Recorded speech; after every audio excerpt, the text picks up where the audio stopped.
Hey there, I'm Leeuwen here with some big news from the National Young Farmers Coalition. We're partnering with Heritage Radio Network on a special season of The Farm Report. It's all about what's happening with the Farm Bill and how it impacts farmers and eaters. I am growing diversified vegetables on land that's been in our family for 150 years. And so with the pandemic, gentrification, property values going up, we had to sell the land and we lost it. Join us as we uncover the untold stories behind this massive piece of legislation that shapes how we grow our food, what we eat, and so much more. The problems we have had, those are things that come from earlier Farm Bill and USDA policy, right? Like Earl Butts, get big or get out. You know, it's my responsibility to know not only what I'm eating, but then like how that all came to be. And realize like, wow, like this piece of legislation, all this money, like it's technically something that I support as a taxpayer. While Congress debates the next Farm Bill, this is not just an invitation to listen. It's a call to action. Be part of the conversation. Subscribe to the Farm Report on Heritage Radio Network, wherever you listen to podcasts. You're listening to Heritage Radio Network. Since 2009, HRN podcasts have been exploring the wide world of food, beverage, and agriculture. Learn more at heritageradionetwork.org. Help keep nonprofit food radio on the air and get a limited release HRN t-shirt designed by artist Chema Scandal. When you become an HRN member or renew your existing membership at the $90 level, you'll receive a shirt created exclusively for members as our thank you gift.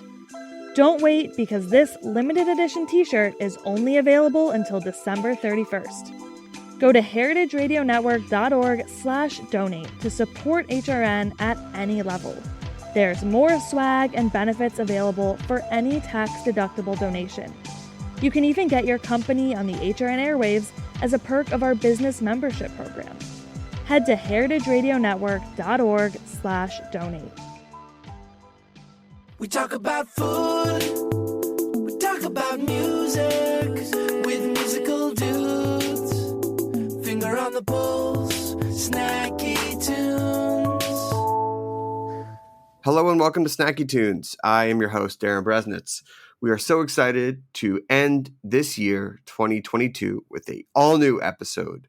First up, we have Laura O'Neill and Ben Van Leeuwen of Van Leeuwen Ice Cream, who we've known since they started all the way back in 2008. They talk about their early days, their celebrated partnerships, and how they keep those flavors so fresh, so tasty, and so creative. And then we sit down with our good buddy, John Martin, who is the CEO of the recently revived CREEM magazine. We talk about his time at Munchies. We talk about how he approaches storytelling. We talk about how he balances business and creativity. It's a great episode. Thank you to all of our guests who sat down this year for the show.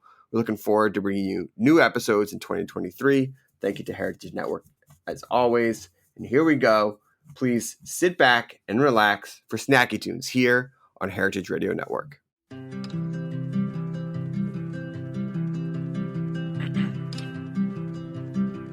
I'm broken, I'm hollow, oh, leave the world I know, let me fall from the place I stand, keep it simple, tell them nothing's new, after all is true, let the sound of your voice be plain, you are still young and you still have time. These words destroyed my mind into thinking that I'm okay. I have nothing, it is only me. It makes me sound so free, but I'm lost in a place I know. I am me, no more. I'm gone forever for sure, for sure. What a feeling it is to, oh, to hate what you allowed the world to see of you. Now you know where to be found.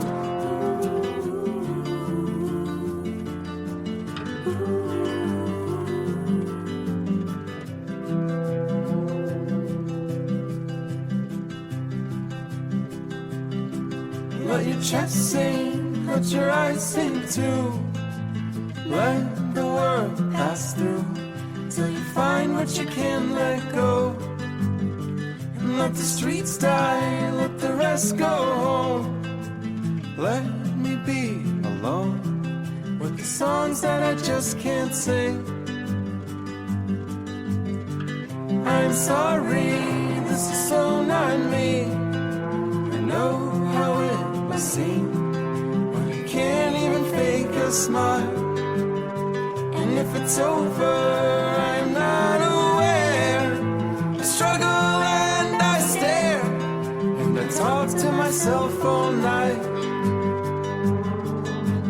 I am me no more. I'm gone forever for sure.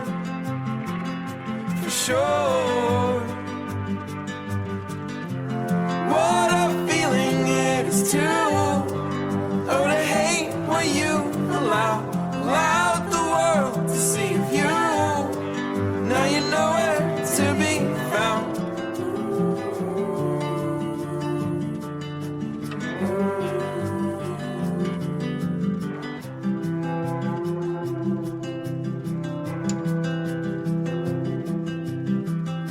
I'm sorry that you had to be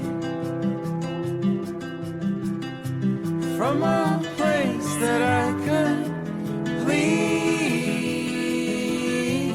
I could leave so easily.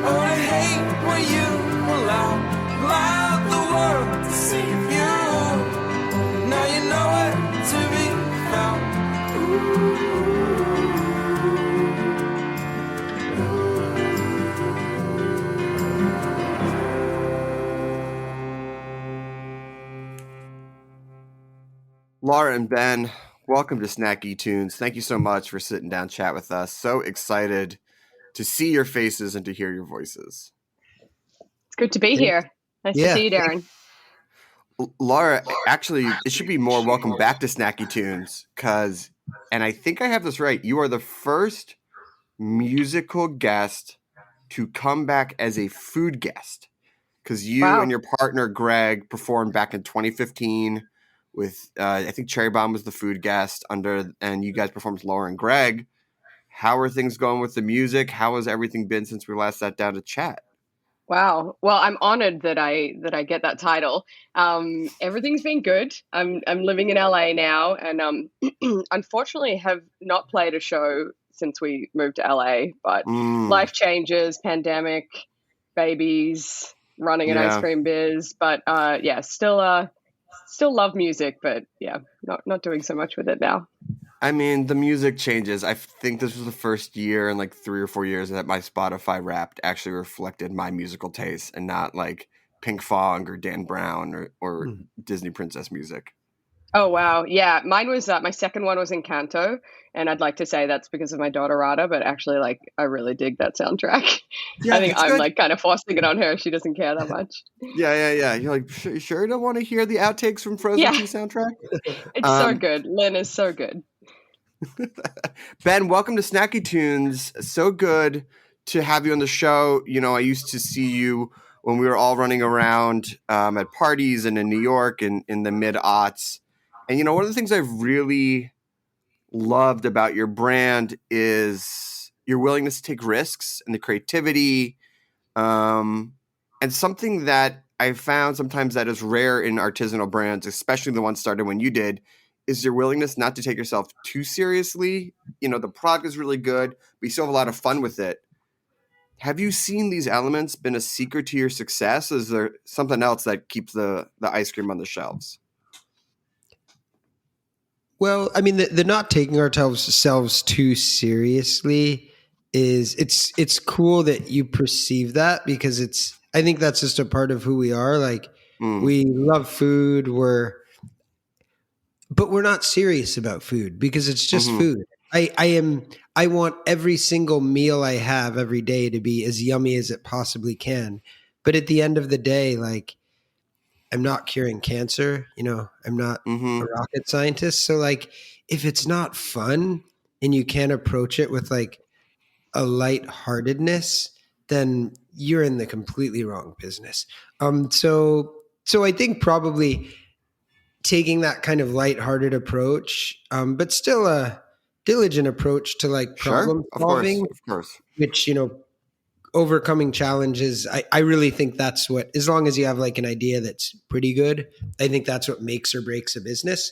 It's not brilliance or genius. It's just saying like, am I allowed to swear? It's just saying like, oh, the shit went wrong. How do we fix it? And Yeah. I think your success is determined by how successful you are at fixing it, because shit's always going to go wrong, no matter how big you are or how small you are. The problems change as you grow. So I think like just taking a step back and being like, it's all good. We're just making ice cream. This is supposed to be fun. We're trying to bring, little bits of joy to people's days. And as I'm saying this, I don't approach this always with as zen of an approach now, but I do think, generally that is a better approach, and I think we utilize that a lot. Yeah, you aim for that zen approach, and then you hope when you watch the tape back, you're like, all right, we got to like 63% zen on that one. Like, all right, it's fine. I remember when the truck started coming around in like 2008, 2009, being like DJing dance parties in Gowanus, and you guys were there. And yeah. The first so Mr. Sunday. Yeah. The Mr. Sunday parties. And it's so easy now to look at like artisanal ice cream, especially now, as being established in a thing, and there's so many brands and they come and they go. But back then it was pretty novel, because, it was like Mr. Softy was when you wanted an ice cream truck, which Ben, I know you spent some time, under the pumps there, but what was it like early days? What do you remember from getting started? What were people's reactions when they were like, you want to do what with ice cream? What do you remember from that era? Yeah, there was so I guess like the short version of how we got started was Ben had this idea. He was standing in front of an ice cream and Mr. Softy ice cream truck, and he was like, everybody loves ice cream, no trucks sell good ice cream. He called me and Pete, and he was like, let's start an ice cream truck. And he had the background in the Good Humor trucks that they'd run around Connecticut. But yeah, so from there we were like, we started making ice cream at home. We figured out some way to make it, and we wrote a business plan, and we brought that. I think it was like probably like 50 pages, right, Ben? The business plan. We brought that business plan to all the quote unquote rich people we knew, sure that they would be like, handing over checks, and they weren't. Like, they were like, it was interesting. It was like the people who had money seemed really conservative. Like, they didn't, and then our friends who didn't have money or had some money had, enough to write us a check for like $2,000 or $5,000, which was probably their life savings. They were like 20-year-olds. They were like, oh my God, we see it. We believe in it. Let's do it. We want in. And it was really smart of them to do it. So I think, wait, was like, this in 2008, was this pre or post the crash? It was like during. I feel like the crash, because we launched in June of 2008. So like I remember like being like, what's Bear Stearns? Like, I better like Google that, or was it Google then? I don't know. Yeah, I think it was. Yeah, there was Google then. Yeah, and just being like, what's happening? And I'd moved there a year before, and we'd had our kind of heads down, like working on this business plan, and I mean, doing look, cash I remember jobs that around era town. and being like, when you have little to no income or resources anyway, you're like, okay, financial institution collapsed. Yeah, doesn't affect me much. Right. Yeah, but yeah, to answer your question, I think people were like ice cream, wow, like, or they kind of also thought like, this blend, there is ice cream out there, like, does it need to be reinvented? And Right. it did. But yeah, I don't know, Ben, do you want to add anything more to those kind of early anecdotes about how people thought about us starting the company? Do you remember when you pulled the truck up for the first time? Yeah, I mean the first good spot we found, which took us like half a day, was on the corner of Green and Prince in Soho, and again, this was a year in the making, so it wasn't an immediate success in the sense that it took us a long time to get to that day, but it felt great because we pulled up the truck, we had no press, no media coverage, and literally like before we even opened the window, there were 10 people in line. Because they thought the truck looked really nice and they were intrigued by the botanical drawings. And I mean, man, I don't know if I remember how it felt or if I've recreated the memory, but I think I felt really happy in that moment, Wow. Working as an entrepreneur in the food business and feeling happy. Of course you remember that because it is a fleeting moment. Yeah. I always feel happy when I'm serving the ice cream though. Like no matter how stressful the business is, if I go to the stores and scoop, like always fun. You're on your feet, you're interacting with people. It's like really hard not to be in a good mood if you're doing that too. Yeah. And those early days, like it was just us. So we would I feel like we'd sometimes get the trucks out late because we liked sleeping. But then like once we were out, we would like stay out because like we weren't like, oh, it's been 4 hours and I haven't had a break, or it's been 8 hours and like that's legally as much as I'm allowed to work. We were just like, as long as people are buying the ice cream, let's stay out. And I remember like later being on like Bedford and like I'd have the truck like cleaned up, lights off. I'm in the driver's seat, like headlights aren't ready to pull away, and someone would like tap on the window and I'd be like, all right, like I can sell another scoop. I love but that. Laura, we had to get to Soho by like 10 a.m. to get the true, spot. yeah. So we did have to like start kind of early. I mean, not that early, but we parked it. Yeah. We drove from Maspeth to Soho every day on the truck. Wow. I mean, traffic probably wasn't as bad as it is now, but that's still... It wasn't as bad. Yeah, there was no traffic then, now that I think about it. New York was a tiny city 15 years. No, I'm kidding. I know. The first vehicle I drove in the States was the ice cream truck because I'm used to driving on the other side of the road in Australia. And like I was a seasoned driver, but I remember like Ben was like, we've got to get the truck from like Connecticut to New York and like, you got to drive one of them. Let's go. Baptism by fire. Okay. Yeah. Going back to the investment part of it, because once you established success and once you had brands and obviously people really liked it, I'm sure there was opportunity to bring in other capital or investors or things like that. But you held off on that for the first decade of the business? The first decade, yeah. What made you want to keep yourselves independent for so long? And on the other side of that coin, why did you eventually, or what made you want to eventually want to take on outside money? So I'll go first, Laura. What made us wait was the concept was it's always evolving. But when we started Van Leeuwen, we had no experience running a food business. We had no experience running retail or building stores or commercializing food products on a larger scale. So we just felt like it was too early to sort of put the pedal to the metal on growth, really for the first decade, because we were still learning so much. We didn't have, decades long careers in the CPG business or running restaurants before Van Leeuwen. Like I was 23 years old. So it just felt like it wouldn't have been smart, after we had a little bit of success with a few trucks and a store in Greenpoint in the East Village and, some pints in Whole Foods, say, okay, let's blow this up. Maybe it would have worked, but we wanted to continue to like hone the idea. And then it was after 10 years that we said, okay, we're in a place where even if we had all the money in the world, we're not ready to open 100 stores, but we think we could start opening 5 or 6 stores a year. We don't have the capital for that.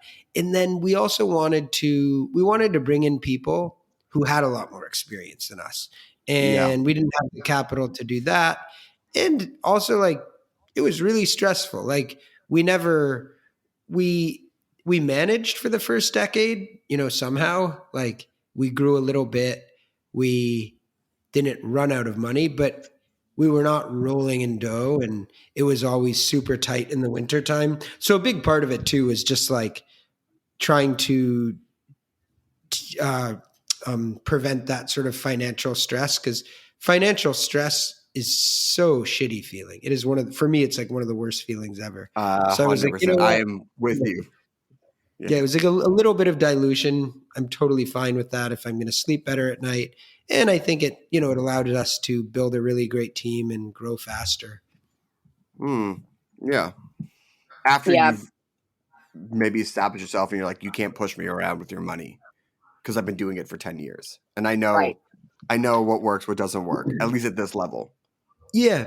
But partially that too. And I think like that confidence always grows. Probably in 10 years from now, I'll be like, oh, we did not know what we were doing 10 years ago. And so on and so forth. But certainly if we had done it 2 years in, I think whoever brought the money, we'd be like, you're an expert way more than we are, because you have that. Yeah. It's a little bit of, I guess, imposter syndrome, insecurity when you're still a small business. Sure, of course. All right. Well, listen, let's take a quick musical break, and we come back. I want to talk about more of the growth, more of these crazy partnerships that you guys have done, working with other brands. And because it's the holidays, some of the flavors you put out, and I'll give you time. I won't drop it right on you. You can start thinking about what your favorite holiday song is, because that question is going to come. You know what we're going to play? We're going to play a tune from Laura and Greg all the way back from 2015. From the archives here on Snacky Tunes on Heritage Radio Network.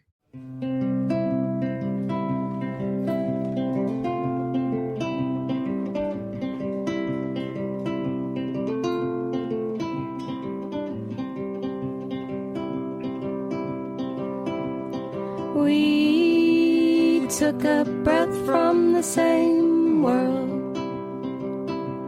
We saw all the same summer skies.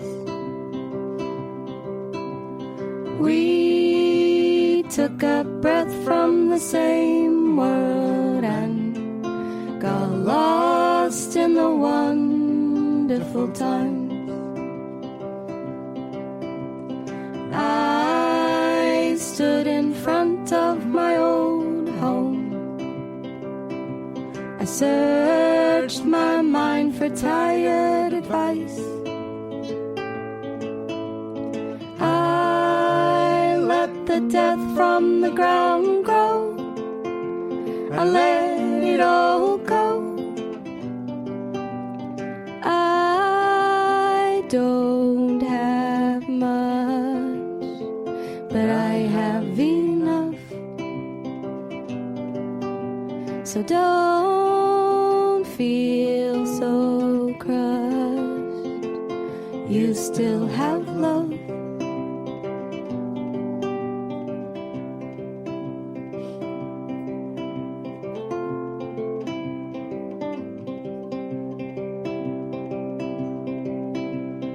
I left New York at midnight. I lied and swore I'd never return. I carved out a wooden self-portrait and watched it as it burned.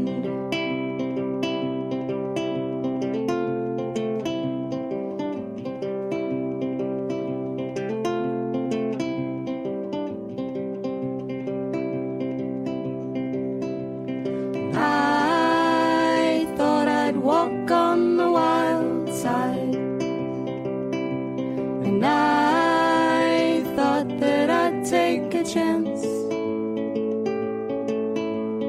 All that I took was a long ride. It was the wrong ride. I don't have much, but I have enough. So don't feel so crushed. You still have love.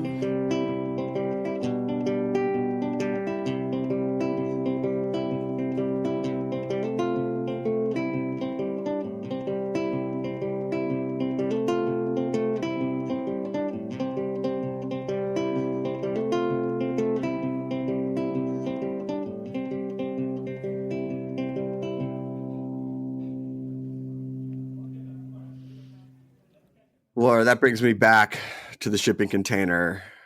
Were we ever so young? Were we ever so young and sounded so good? Those were the days. So, we sort of ended last act with talking about bringing in investors and capital. And a lot of times when you see that, especially with these smaller brands, the founders walk away. Like, we got more money, that's what they're working for, is a buyout. But you decided to stay. What was that adjustment period like?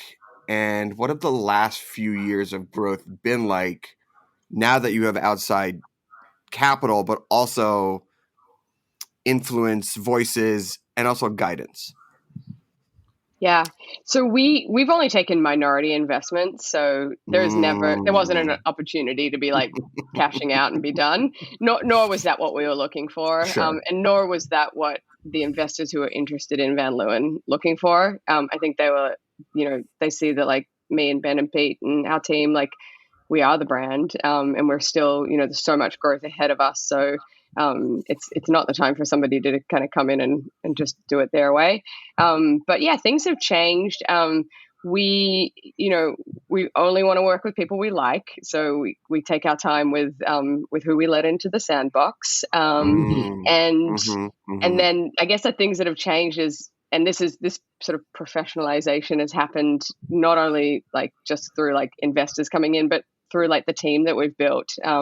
So, we kind of, I don't know, we were really informal about how we did meetings or how we like even our R&D process. And, now with like sort of reviews as our team gets bigger and, we have the opportunity to kind of professionalize in a way that actually we're really excited about. But of course, board meetings, and, we're not only accountable to ourselves and our team now, but we are accountable, somewhat to our investors as well. So, it's all good stuff. Like you can't kind of like, you can't go on like the way that you did in the early days. And yeah, I sometimes think about those early days and I'm like, how did we do it? And I can't even totally remember how we did it. But like, our team now like flexes up to like 700 people in the height of summer with all of our stores. So we have to have our ducks in line. Yeah. I mean, a lot of those are like hourly team members at, the various stores around the country, but,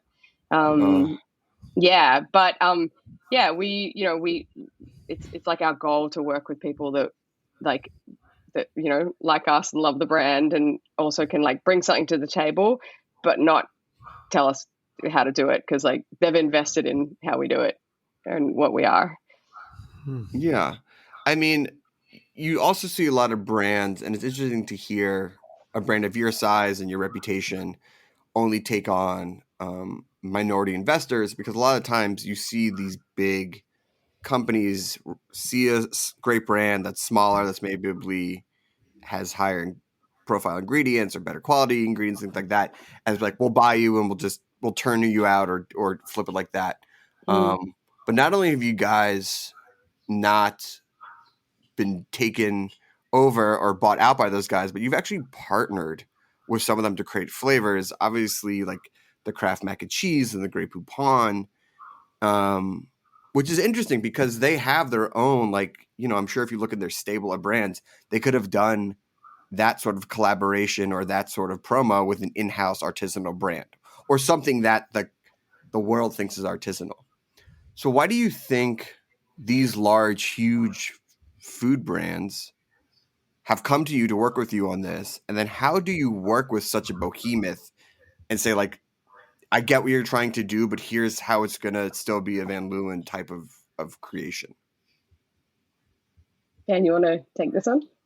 Sure. So I think the way they think about it, which from a marketing perspective and how it's really valuable marketing wise for the brand, is like really big and kind of small and artisanal is a great synergy. Like the sort of smaller brand gives the bigger brand more street cred and even more culinary legitimacy. And then the bigger brand has a media and PR budget that helps a smaller brand like this build more awareness, because our media budget is $0. We don't wait. I thought there was a check coming for this appearance. We can Except sell. for We can that. Venmo. Except- Yeah, of course. But we're this isn't even me being PR, but I say this honestly, like Of course. our marketing is, the $800,000 we spend every 8 months bringing a container of pistachios from Bronte, Sicily in, Yeah, of because we course, think of course. using that ingredient is going to, make for such a distinct, memorable experience. So when we see craft, we're like, oh, this is awesome. We could never afford to like create a marketing campaign that's going to get so much buzz. And what was cool about craft, because the first thing we thought was, okay, we can do this, but we're going to have to make our own mac and cheese powder because we can't use, funny artificial ingredients. And then we Right. looked at craft, and this isn't even me plugging craft. I was like, oh, turmeric is the coloring? Like, it was actually all natural. So that one like worked for us. And formulation wise, it was super easy because you use a lot of milk solids and ice cream. Kraft mac and cheese powder is just cultured milk solids. So you get Yep. that little bit of tang, a little more salt, some tricalcium phosphate, which is like this wonderful drying agent, which isn't bad for you, but I wouldn't put on the label of all of our ice cream. But it was pretty awesome for the texture. It's what they use in like a lot of soft serves. So yeah, we thought that was sort of a good partnership, and a great way to build the brand. But most of all, like, because you got to think about your guest, our guest in the stores, or customer in the grocery store. Like, it delighted people, in sort of like an unexpected way. But also, it was delicious. Like, it was a little different tasting, not too different tasting, but it surprised people. It sort of, I think, made them laugh. It shocked them, but it was also a good eating experience. So it kind of did everything we wanted to do, plus, built some awareness for Van Leeuwen. I mean, does anyone look? Haters are going to hate. People are going to come in and find a way to even dump on something as fun and as esoteric as this. Was there blowback? Is there blowback when you work with like a large brand like that has their fingers in a lot of different parts of the world that maybe doesn't add up as well? Or is it just you go like, guys, we're just having fun? Like, it's, again, going back to what you said at the top, it's just ice cream. We're just trying to do something that's going to riff. Yeah, definitely. Oh. No, go ahead, Ben. People were pretty psyched. Good. Yeah, I mean, people were like, the internet was divided. Like, people were like, delighted, disgusted. Like, they had to try it. Isn't that what the whole thing is? There was that Fast Company article that is about, these like promo flavor tastes that really do move the needle in the conversation. Because in so many ways, you're like, I can understand the concept of combining ice cream or flavor with something that just shouldn't always be there together. Yeah, something unexpected, something delicious. But everything we always do will be good. Like, I think there's some other brands that will like make stuff that maybe we wouldn't actually think really tastes good, but it's yeah. And when we came to do like the Grey Poupon one, like, honestly, like a pint that tastes like straight Grey Poupon, in our opinion, that's not going to be good. Like, as an ice cream, that's not going to be good. So we worked it into the swirl. And it's like, it's like a touch of the Grey Poupon, but it's not like as mac and cheesy as the mac and cheese flavor was, or as Grey Poupon-y as the mac and cheese was. Yeah. Well, you just did the flavor swirl with the Glass Onion Netflix release, which was so cool to see. And I'd love to hear your thought process when you're working with a brand whose IP isn't flavor-based, because with the mac and cheese and the Grey Poupon, you know that you're working off a base, pretty distinct flavor. But when someone like a Netflix company say, like, we want to do something with Glass Onion, how did you come up with that? How do you take the creative parts of maybe a show or movie and turn that into a pint of ice cream? Mm-hmm. So that one was fun. So we kind of looked at the story. So Glass Onion, there's a swirl of onion jam with bourbon. Bourbon is the private investigator's drink of choice. So that was kind of obvious. But then for the glass part, we did honeycomb. So the honeycomb kind of shatters like glass, but we didn't just do any honeycomb. We did pineapple flavored honeycomb, because if you've seen the movie, pineapple is like a big part of the storyline. When I love it. I won't spoil it, but something happens with pineapple. But that's great. they wanted it to be like this mystery and kind of have these like layers of flavor. So I mean, that was like kind of like, yeah, I think that was like just a sort of perfect storm of a flavor, and like there was actually so much to work with. But it tastes good. I will say though that it is the strangest tasting flavors we've ever made. In Yes. And people, the grape people pecan, can try the it, crack, right? It's coming Yeah. out. People, it's going to be in stores. Yep, it's in all our stores. Yeah. Amazing. Stores, website, and then you can find it in a few little grocery stores in New York City as well. Yeah, and we're also But going to do some mystery. truck activations later in the month, where people can come out and try it in LA. There's like a glass onion activation happening. I don't know if I'm supposed to be talking about this yet, but anyway, and we'll be at Union Square as well. Amazing. So keep an eye out. I mean, look, it got to the 40s here in LA, so I was like, oh, it's quite frigid, but you still do make a good run as a brand for ice cream during the holiday season, which is a bit of a zag. You know, obviously you said you scale up to like 700 people during peak summer, but I know you just came out with a line of winter flavors, and, you know, you're really pushing people to consider ice cream during the winter, especially in parts of the world, or even America, that's cold. Why make such a big part of the year when everyone's not thinking about ice cream? Well, I mean, launching new flavors it's a good way to like keep people engaged and excited about coming to the ice cream shop. So, in winter is the hardest time to get people to come in, of course. So for these ones, I can sort of run through them. We do peppermint stick every year, and it's like such a simple flavor, but it right now, I would say it's my favorite flavor we've ever made. So like the peppermint candy, it's actually super hard to source because we won't use any artificial coloring. And it's really hard to find like candy cane without artificial red. Is it red number 10 or something? So ours is like organic candy made with beet juice. And it's kind of like leavened with, I think, sodium bicarbonate or something. So when you mix it into the ice cream, it gives the ice cream this like marshmallowy texture. It is so good. And then we do a brown butter chai. So we use chai tea from Rishi. They're an amazing tea trader who we also use our Earl Grey from. And then we brown butter in our bakery, which is in our factory in Brooklyn. And we make a custard with that. And then we swirl through that caramel. So really good. Then coquito, which is like Puerto Rican eggnog. So it's like eggnog, same spices, but then you have a coconut base. And through that dulce de leche swirl, which is one of our first dulce de leche swirls we've ever done. And I'm like, why isn't this in every flavor? Dulce de leche is like one of the greatest things ever to have been. How have we been sleeping on this flavor? Yeah. Right. And then this is maybe the best flavor we've made all year. Lemon poppy seed muffin. Sounds so basic. Lemon poppy seed muffin. It is a sour. It's a cream cheese base, Laura.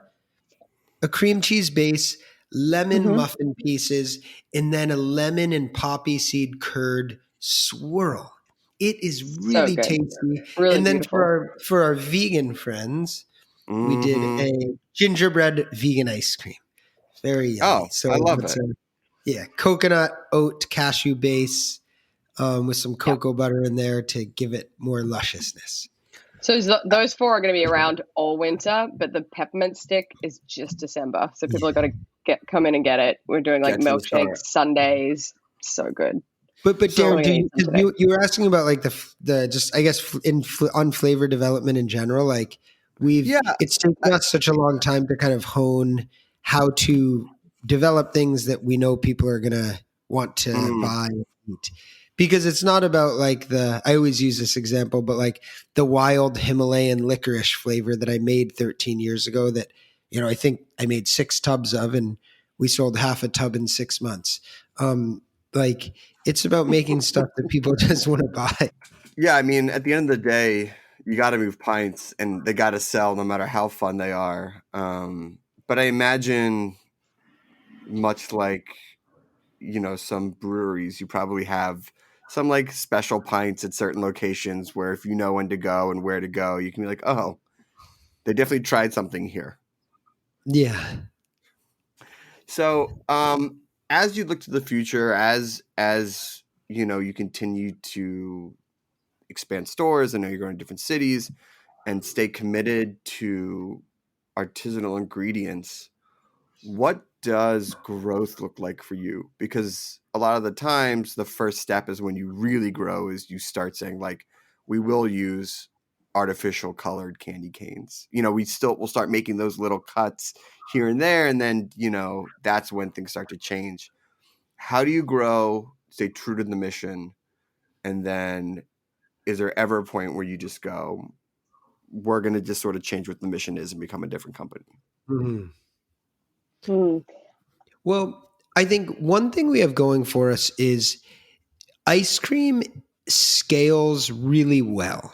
Meaning if you took our products that we made on a tiny scale, like 10 years ago, and put them in a Haagen-Dazs factory, with the exact same formulation, same ingredients, that process, that you'd get in a $250 million factory is actually going to make for a better product. So that's one of the reasons we loved ice cream, because we're like, oh, this is cool. You can unlike beer, wine, most bread and cheese, which you are going to get a better product if it's small. No question. There's no way to mass produce really good sourdough bread or, cloth bound cheddar cheese or those awesome wild fermented beers. Lager you can do, right? That's good when it's mass produced. But so that part we have going for us. So then with the ingredients, you're like, okay, how do we scale and maintain the quality? No, theoretically, you should be able to get better, right?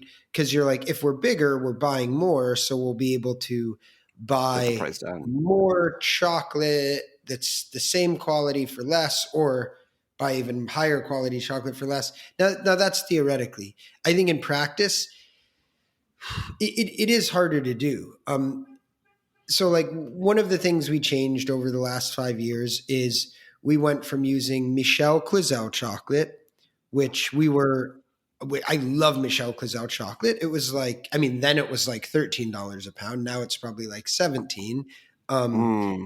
Now we're using a combination of Theo chocolate and Republic del Cacao chocolate, which is a subsidiary of Valrhona. These are still extraordinarily good chocolates, but that was less about saying, in order to get big, we can't afford this chocolate. And I think it was more about being like, oh, we have a good enough bookkeeping system that we see that we spent, 15% of all of our revenue on chocolate last year. Right. And you can absolutely do that in a 1 to 3 Michelin star restaurant where dessert is $17 to $38. But when you're selling a pint to Whole Foods for $2 or $3 or a scoop in a store for $6, it's really hard. I think also though, we're always thinking about what are efficiencies and savings we can find that don't affect the guest experience or don't affect the product. Because the product, that's the cornerstone of what we do. And we came into this being best quality. So if we start to chip away at that, then we're not really Van Leeuwen anymore. This is boring stuff, but the way we build stores, do we need to have tile at 10 feet or can we have it at 7 feet? And, things like that. That still, or what are things that we can change about the product that maybe actually even make it better? So just we're not, we used to talk a lot about Kaizen, the sort of philosophy of constant improvement. And sometimes that will that doesn't always mean better is not always more expensive. It's just we're not resting on our laurels. We look at the way we do things all the time. And if there's a better way to do it and everything is still really good, then great. Amazing. Well, listen, I want to make sure we have time for you guys to tell people where to go, but holiday season, holiday time of year, favorite holiday song? No wrong answer. Ben, what's yours? Dreidel, dreidel? What is the Peanuts song called? Is it just Charlie Brown? Yeah. The Peanuts theme? Yeah. By Vince Guaraldi. Yeah, by far. Yeah, that's such a good one. Mine is actually a song by Mike Kroll Came out in 2019, and it's from a holiday album that Merge Records put out, and it's called Won't Be Alone Tonight. And it's so good. Yeah, Merge has done some really good holiday stuff. I feel like if a good Christmas song or holiday song can come out in like 2019, that's pretty impressive, you know? Yeah. We've had a lot of holiday seasons. That was a lot of really holiday cool seasons. answer. Yeah. Thanks, man. I think not doing covers and just writing like holiday inspired songs. I would say my favorite is probably White Christmas, Cast the Town for the Painfully Alone is a really good. It's a really it's a really good one. I think I got the name right. Yeah. Well, listen, Laura, Ben, and thank you so much for seeing that talk. If people want to see where to get flavors, check out the new seasonal flavors, or just follow along, where can they go? They can follow us on Instagram at Van Leeuwen Ice Cream. The website's also vanleeuwenicecream.com. If you can sort of spell it, you can find us. And then, visit us in the stores. Come have a Sunday. Yeah. But stores in New York City, Philadelphia, Dallas, Houston, Denver, Boulder, Greenwich, Connecticut, and Philadelphia and Los Angeles. Love it. Hometown and new hometown. Great to see you both there. Wilson, thank you so much. We have a musical guest coming up here on Snacky Tunes on Heritage Radio Network. But before that, another song from the archives.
Help keep nonprofit food radio on the air and get a limited release HRN t-shirt designed by artist Chema Scandal. When you become an HRN member or renew your existing membership at the $90 level, you'll receive a shirt created exclusively for members as our thank you gift. Don't wait, because this limited edition t-shirt is only available until December 31st. Go to heritageradionetwork.org/donate to support HRN at any level. There's more swag and benefits available for any tax-deductible donation. You can even get your company on the HRN airwaves as a perk of our business membership program. Head to heritageradionetwork.org/donate. John, so good to hear your voice, to sit down with you. Welcome to Snacky Tunes. Thanks for making the time, especially during the holiday season. Appreciate it. Thanks for having me, Darren. You know, we've known each other for a long time. We met while you were at Vice, I think after you had started Munchies, and per the news this week, we got to pour maybe a artisanal pour over coffee out for the end of Munchies. Yeah, it's an end of an era. I'm glad that those videos will hopefully always be online, because there's a lot of good stuff in there, and there was great stuff on the website too with the articles. But yeah, it's sad to see it go. And from what I read, it sounds like they're done. But everyone who worked there was super talented, and I think they'll be on to bigger and better things. Yeah, I agree. And you know what I really liked about Munchies and your involvement in it, and you as a writer and a journalist and an editor-in-chief, is taking a pretty well-known subject and then just finding a really completely different way to report on it and insert it into mainstream culture and things like that. Has that always been the case for your career in journalism? How did you get your start? Why did you want to get involved with this type of work? Well, when I started at Vice, it was in 2002, and I think I had grand aspirations of writing and everything, but I got in on the sales side, and I was an ad sales guy. It was a magazine at the time, and it was a lot of fun, and realizing that was actually where you make money as opposed to writing, which you didn't make a ton of money doing. I got to do some writing over the years and got to produce videos and go on shoots and and sort of play as a journalist. But my role was really always more on the business side. I mean, that being able to write or produce certainly helps you when you're working in the content world and you're trying to monetize it. You have to have a understanding of how that works, and part of that is looking at what else is out there and saying, how do we do this differently? And that was really what we did with Munchies. We didn't just do regurgitated food videos. It was really trying to be something new. It was trying to, bridge the gap between, different worlds and show a new way of looking at food, whether that was, by getting younger hosts or, having, something where it's food and music, which clearly you guys are onto as well. And, doing it in a different way, because, at the time that Munchie started, it was a video series in like the late aughts. And then we started the channel in 2014. And, it was novel then, because really food video was like the Food Network, and that, there wasn't really, much else that was beyond what they were doing. I mean, you guys were early to the game when you had your show, and that was certainly different. And, we tried to do new stuff that people would really kind of sit up and take notice of. And granted, we put it online at first, and before a lot of those formats migrated to TV, but yeah, it was trying to approach food in a different way. Looking at journalism or videos or media that either has cult status or looking back, you could say it was ahead of its time. You said the word yourself. It's like, you got to remember, when this was and what the era, what was going on in other media or what was happening to contextualize how ahead of the curve it might be. And you also talk about the business of it, because sometimes those two things don't overlap, where it's really cool and it's really great and it's groundbreaking, but people going like, I don't know if we want to put serious money behind it. How do you balance, or how have you balanced being on the edge of finding those stories, that type of reporting, but also making money and also making it sustainable? You have to hustle. I mean, it's the easy money where you can, which, in the case of doing a YouTube channel, you take the ad money that comes from YouTube. But then you have sort of a real wake up call when you realize that the video that you produced, you're only going to get in 5 years, you're only going to get, maybe if it does well, half as much as it cost you to produce back in ad revenue. And that's really scary, especially when you're trying to do high quality stuff, and you're competing ultimately with some kid that's filming himself playing video games, and it costs him nothing. And you're sitting there going, oh yeah, we're going to get this crew of 5 people and we're going to fly them to France and we're going to eat in all these restaurants and we're going to go to a show. It's going to be crazy. Yeah. We're going to edit it into a 30-minute video.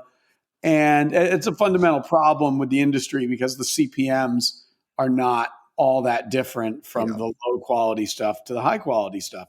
So you got to be a little crafty about how you make money. And I think with Munchies, the real strength of it was we made a brand, right? And the brand, once you do that, you make a brand that can do anything you want. You can do events. You can do partnerships with other brands. You can do products. You can do other types of content. You're not just, purely beholden to the ad that you can place before or during the content. We're going to talk about this a little bit later when we get into CREEM, but this concept of building a new type of brand that can be at the center of so many different tenets of IP is relatively novel in the sense that you could create it out of thin air, and that people could, at least in the modern media sense of the word, build it and then sell against it. But for that to really work and for it to have longevity, story and characters still need to be at the center of it. How important has that been for you in finding both the right people to work with, to report on, and narrative-driven concepts that tie it all together? I mean, story and character is critical. I mean, that is what you're doing, whether that means a host in a place or a subject and what they're up to. You have the weird part about making content like that is the prevailing theory is that scale is your friend, and as long as you can get scale, you'll be good. And money will come, and sometimes that's true. Sure. A lot of times, if you're trying to build a brand, scale is your enemy, and you dilute your brand by getting scale. And that's a really challenging and bitter pill to swallow sometimes, because you just think if you can do more, you're going to be better because it's going to be more eyeballs. But what you realize is they're less engaged eyeballs. They're people that don't care as much. They're fly by night. And what you're doing doesn't pass the thumb test of, is this really my brand, or could this be done by any other brand? And that's, that's where the alchemy of brand building comes in, where if you can, and then, sometimes you're limited by your budgets, but if you can be a little restrained on what you make and a little choosy, you're going to have a better brand experience than those, whether it's websites or whether it's social media accounts that are just vomiting out, tons of content every day, and their brand means nothing. It has, no sort of exclusive premium value to anyone. And, you Right. don't really have a brand at that point. So, I've always thought that the long-term value is in brands that can really mean something to an audience. And, clearly Munchies was that for, a solid 10 years in the food space. I mean, look, you've always been a big food guy in my mind, and you and I have had the pleasure of sharing a few meals together, and I follow along on where you eat in the world and things like that. And, music's also been a big part of who you are. You're in a band, and now you're working over at CREEM. And what is the overlap for you for food and music? Why are they so important to you personally and professionally? And what do you think they share as far as passions and artistic disciplines? So I grew up in Maine, and like pretty rural suburb, if you could even call it that, in Maine. And there wasn't really, we didn't go out to eat. You ate at home. Like going out to restaurants Same. was a real treat. Like I'm not joking. Yeah. I can probably count it, on two hands the number of times I did when I was a kid. And it was a treat. And the same thing with music. Like there wasn't really a music scene per se when I was growing up. It was like you got it through the radio or whatever overpriced CD you would buy from Sure. the music shop. And so, I remember I went to college in upstate New York, and the town was a real like food town. And there was, I was definitely exposed to food there and exposed to music. And it really, there were things that I always loved, but they were always a little bit probably out of reach to actually be like participating. And that just escalated for me when I moved to New York and, working at Vice, sales department. Yeah. We had expense accounts sort of. And I remember those days. Yeah. And I got to go to a lot of crazy dinners and it was really fun. And Yeah. it was part of doing business. And then I just realized who doesn't like going to a really, really great dinner? And then you're just exposed to it in New York. And, when you're young, you probably don't really know how to cook. And so you spend too much of your money and you never save any money. You spend too much of it in restaurants and in bars. And, as you get older, you actually learn how to cook and you don't do it as much. But, it was something that just escalated, I think, by where I was living and where I was working.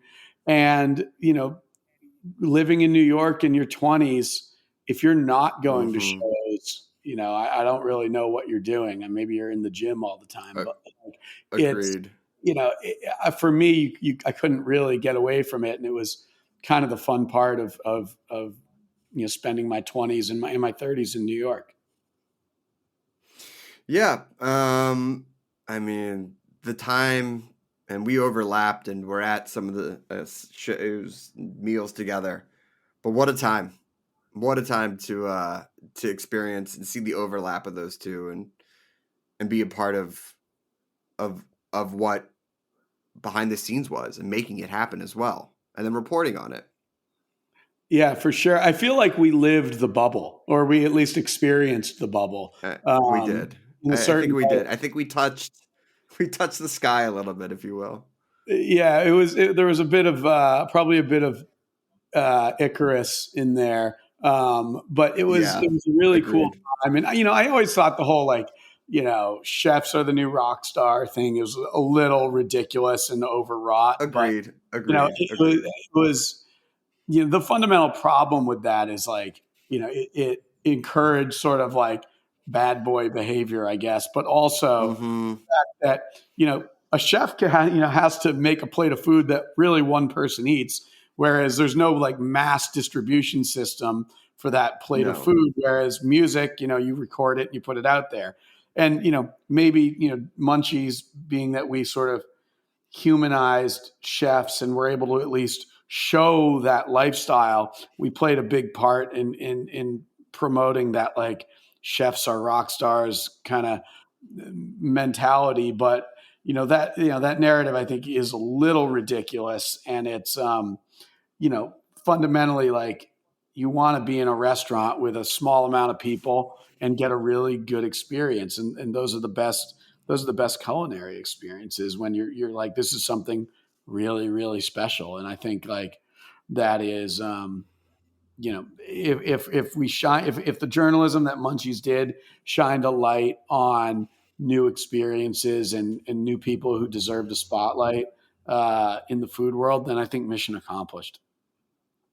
Agreed. All right, I want to take a musical break, and when we come back, I want to talk about CREEM Magazine, you helping relaunch it, bring it into its new era, and how you took some of the same approaches to brand building that you started and refined at Munchies to CREEM. We have a song from the archives here on Snacky Tunes on Heritage Radio Network.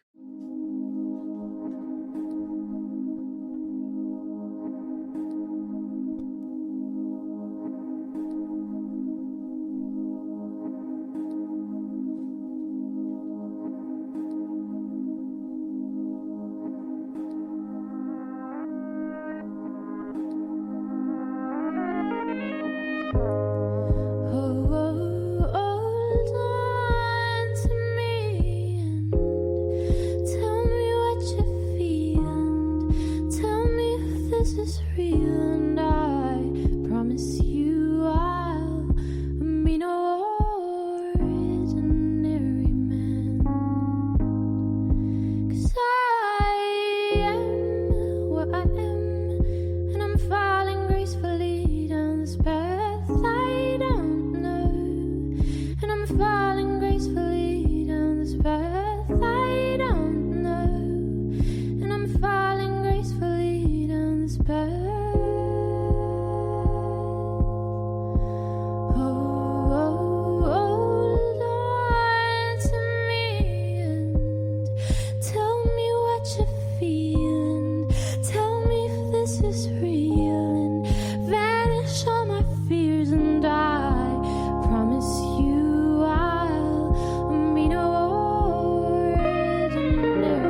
Welcome back to Snacky Tunes. We're here with John Martin, CEO of CREEM Magazine, which, if it sounds familiar to you and you're thinking, isn't it also new? It's because it is a reborn magazine from the late 60s through to the 80s. And for anyone who's a fan of music, it's always just been this cult classic of writing some of the best journalism on music in the world.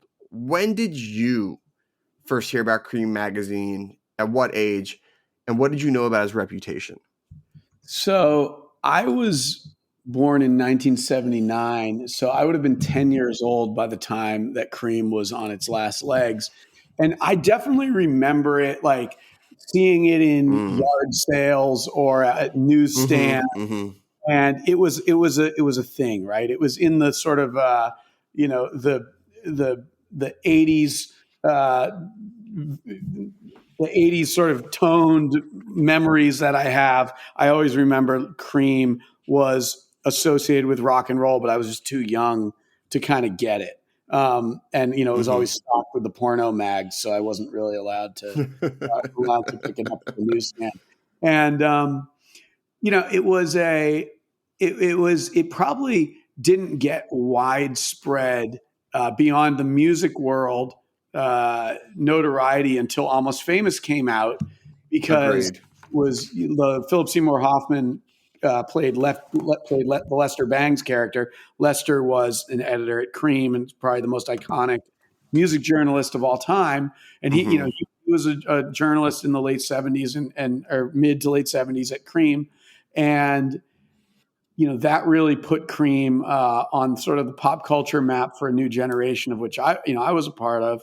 And the brand never really went anywhere. No one really did anything with it. It was a fossil, because it was the intellectual property was kicked around to different people, and there were aborted reboots of it. And, they just didn't have the right team to relaunch it. And it's been a really fun project putting it all together and getting it going again. But the brand and the name and you can thank Almost Famous for giving it some revitalization. But even without that, it still is hollowed IP, brand recognition, name, writing, things like that. Why do you think it's had some relevance, depending on how much you want to give scale to it over the years, throughout the last few decades? It always was sort of the rock and roll fans' rock and roll magazine in the 70s and 80s. And look, it was like 300,000 circulation It's huge. It's huge. Like, but that was newsstand. That was when magazines were dominant, and it was well before the internet. TV was not what it is, certainly not what it is now. And it was, you had newspapers, radio, and TV and magazines, and that was it. And it was the second biggest rock magazine to Rolling Stone in the States. And that's sort of alluded to it with the tagline that's on every issue: America's only rock and roll magazine. That's a joke, clearly. But the point is, it's America's only rock and roll magazine that matters. We know that there's a bigger one. Right. It's the elephant in the room, but they're not actually a rock and roll magazine. They're a pop culture magazine. And so that, we wanted to continue that. That's why we still have it on the cover.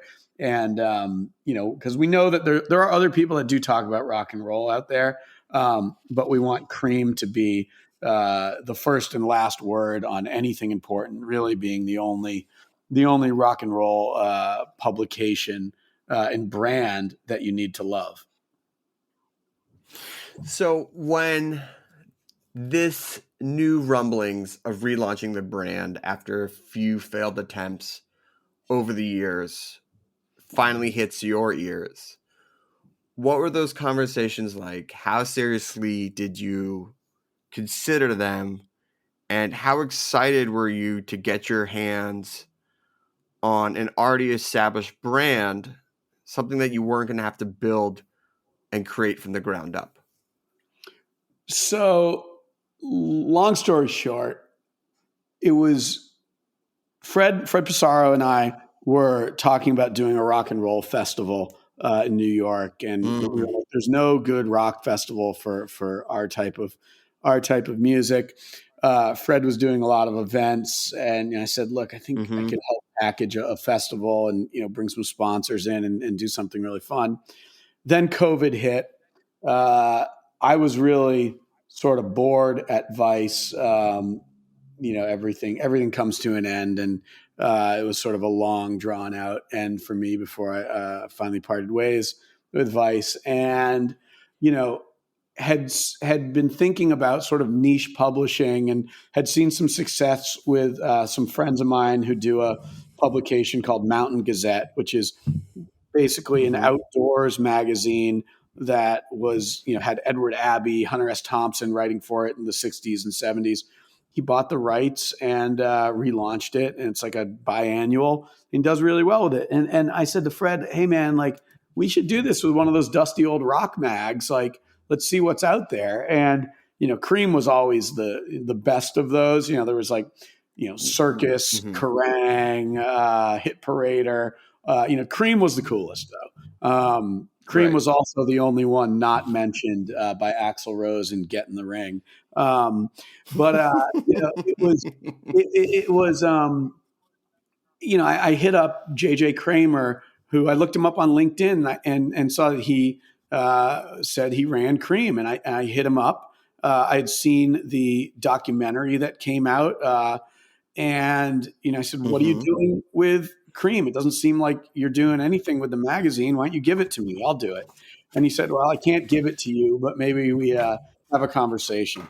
And so Fred and I started talking with him, and long story short, we went into business together. We went and raised money from some investors who are just love the music world and love rock and roll and remembered CREEM and wanted to bring it back, and brought a staff in and started doing it, and have some pretty big aspirations because everyone remembers it as CREEM Magazine, and our social handles are CREEM Mag and all that, but it's a brand, and the magazine is a finite amount of content that comes out quarterly. It's 128 pages. So you have to be really choosy about what's in there. And to our point about scale and diluting your brand, if you only publish a quarterly magazine, it has to be shit hot. And it really has to be the best stuff you can possibly put out there, unlike a website that needs 40 articles a day. So you end up diluting your brand with just garbage. And so we want the magazine to be sort of like an IP incubator that we can then spin off what we do from the magazine into podcasts, into shows, into events, into merchandise, et cetera, et cetera. I mean, speaking of hot shit journalism, and not to disparage it in any way, but your recent article on David Berman's last few days had a huge ripple effect in the music industry and sort of writing and things like that. And in many ways, it was an article that I don't know who else, even though it was, you guys have only been relaunched this year. I don't know who else who could have handled it or who would have even done it or touched it like this to make it such a beautiful and haunting tribute. Is that the type of stories that you think that only CREEM can report on? And is this what you think, at least for the magazine, the music journalism can still look like? To anyone could have gotten that article, but no one else did, right? Does it have, CREEM is very, as much as CREEM was known for its sort of jocular and quippy sense of humor and a little snarky, and doesn't take itself too seriously, there also was very serious journalism in CREEM, and you got to know when to deploy that humor and everything. So that Berman article doesn't have a lot of the hallmarks of CREEM being funny and immature, because it's about David Berman, who took his own life, and it's a super sad story, and we wanted it to be kind of a tribute. someone else could have gotten that story, but they didn't. And, this writer came to CREEM and said, look, I really think you guys are the place to tell that story. And the photos, had been held on to for a few years. And the photographer said no to everyone that wanted them. And then when CREEM came calling, we said, this is the place for them. Let's go. And, it was like, I think it's a really great thing that article was printed first in a big, nice magazine that's going to last and not just be living on a URL that someone is going to experience on their phone, and they're not going to read the whole thing, and they're going to put it down and go back to playing Wordle. I think like it's an important enough story that it deserves to be in print. And I'll tell you what I told Fred and the editorial team. I said, it's the best thing we've ever done. And congratulations to you guys. The other side of that coin is you've now raised the bar for yourselves. So everything else needs to be this way. So that's, it certainly made an impact. I didn't know if I was expecting it to make as big of an impact just because it's so melancholy, but I think it's just a testament to the impact that Berman really had on people and fans that really connected with him. So he's a great artist. Yeah, it's a great artist, and being able to maybe have that tactile feeling and hold the magazine and read the story, I think definitely adds to it. But you do touch on another element of creating a brand is the trust that comes with it. And not to be gauche about it, because you definitely had an artist with the photography and telling an artist's story through it. But also when it comes to the readers and what you want to create and grow out of that brand is also really important. And I know that you've had your sights set on, as you mentioned, like a music festival. And, we all know that subscription services are sort of a really great way to bring fans in and to generate consistent revenue, but also to sell them other types of experiences under this umbrella. So how do you see CREEM expanding while not diluting itself, but also growing to be this much bigger thing outside of just the magazine and maybe a website component? You have to be a brand that people really identify with and want to champion. There's a reason that no one would be caught dead wearing a Pitchfork t-shirt, but we sell a lot of CREEM and Boy Howdy t-shirts. It's cool. Sure. And I say that as someone who reads Pitchfork daily, I know. And it's sort of the alchemy of brand building. I think you don't want to make mistakes, right? You want to, and part of that is if you can do less, right? You're putting less out there into the world. Everything that you put out needs to be better, right? So you really are you're creating a brand, a really specific brand vision that whenever you're saying something into the digital space, it can go really far. So it has to be on brand. We look at it a lot like, like what websites were doing in the early 2000s. When I started at Vice, the website was updated once a month, and that content was the magazine. And it was pure distillation of the brand voice. And, we looked at that with CREEM and we said, look, we don't consider ourselves a media company. We're an entertainment company and we're a brand. And let's have the purest distillation of our brand come out. We can, put the articles online for our subscribers, but we don't need to be doing 50 articles a day because all that does is dilute you and make you just like everyone else. If everyone is writing the article about, the Viagra Boys tour dates, well, what makes it so special for you guys? It's like nothing. It's like CREEM wants to write the article that no one else is writing, and do new photography, not just use like the PR images. So luckily we we have a huge archive from the 70s and 80s that we can pull from whenever we need to. So yeah, we do have an it's a advantage. good archive.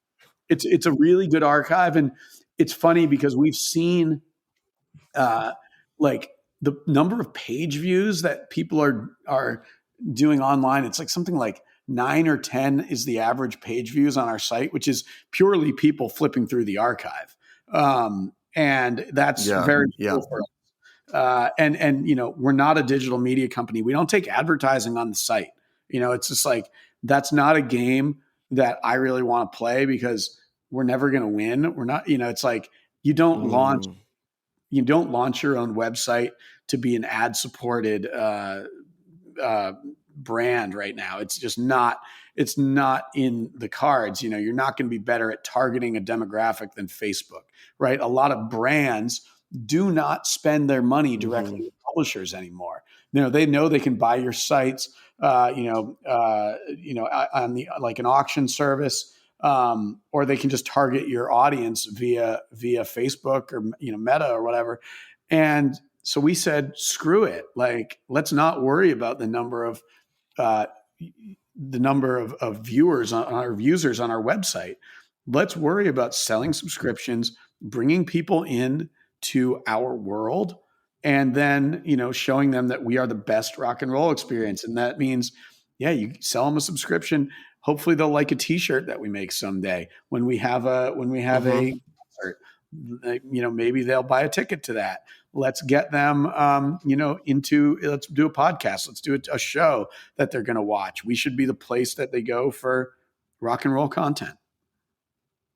I love it. So I know that's a bit of what the future looks like, but personally, next few years for CREEM, what would you like to see out in the world? So we are going to start doing events this year, or rather in 2023. Some events. You might even see them in your city. Oh my God! Well, if you come to LA, you just let me know.